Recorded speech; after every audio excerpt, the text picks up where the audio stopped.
All right, good morning, everybody. Good morning. Monday. Start of another week here. Indeed.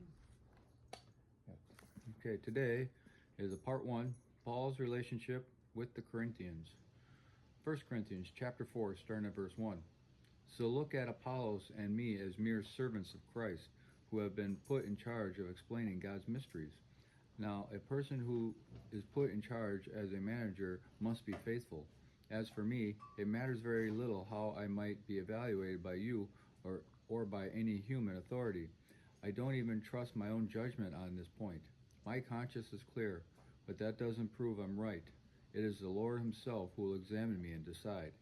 So don't make judgments about anyone ahead of time, before the Lord returns, for he will bring our darkest secrets to light and will reveal our private motives. Then God will give to each whatever praise is due.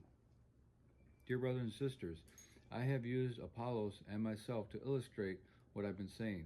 If you pay attention to what I have quoted from the scriptures, you won't be proud of any one of your leaders at the expense of another. For what gives you the right to make such a judgment? What do you have that God hasn't given up? And if everything you have is from God, why boast as though it were not a gift? You think you already have everything you need. You think you are already rich. You have begun to reign in God's kingdom without us.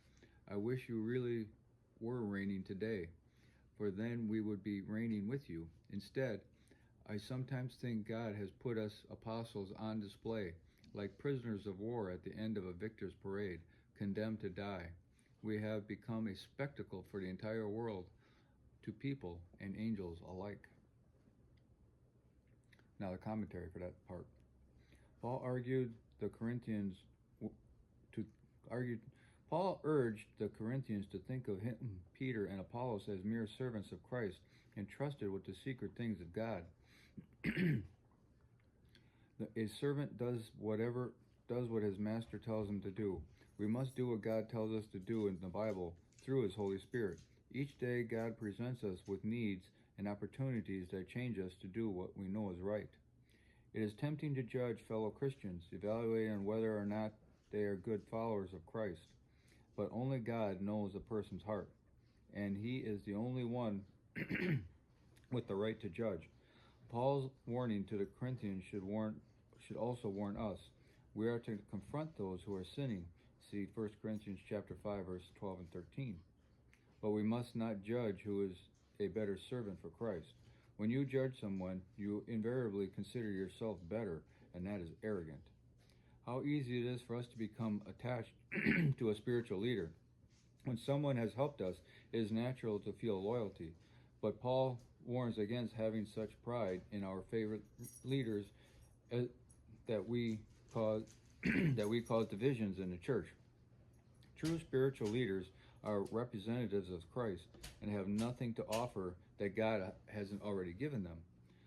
Don't let your loyalty cause strife, slander, or broken relationships. Make sure that your deepest loyalties are to Christ and not to his human agents. Those who spend more time in debating church leadership than declaring Christ's message don't have the mind of Christ.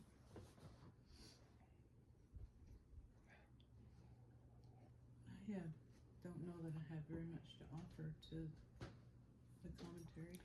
But it is true. We like to always think we're so superior versus everybody else, and that's really wrong. We are really not. Right. And even Christ himself, who is superior to everybody else, decided that he was not. He had every right to be, and he had every right to be, and he didn't. So us, who are just, fallen, humans, trying by the grace of God to live every day, have absolutely no right to judge anybody else, to think that we're better than anybody else.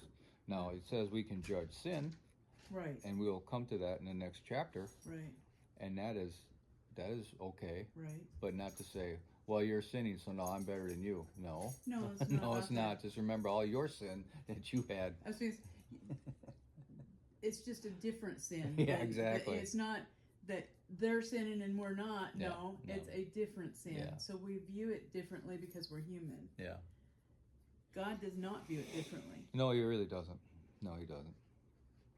Okay, well, there is a picture at the end, which I apologize, probably should have been with yesterday, but we're going to put it in today. Okay.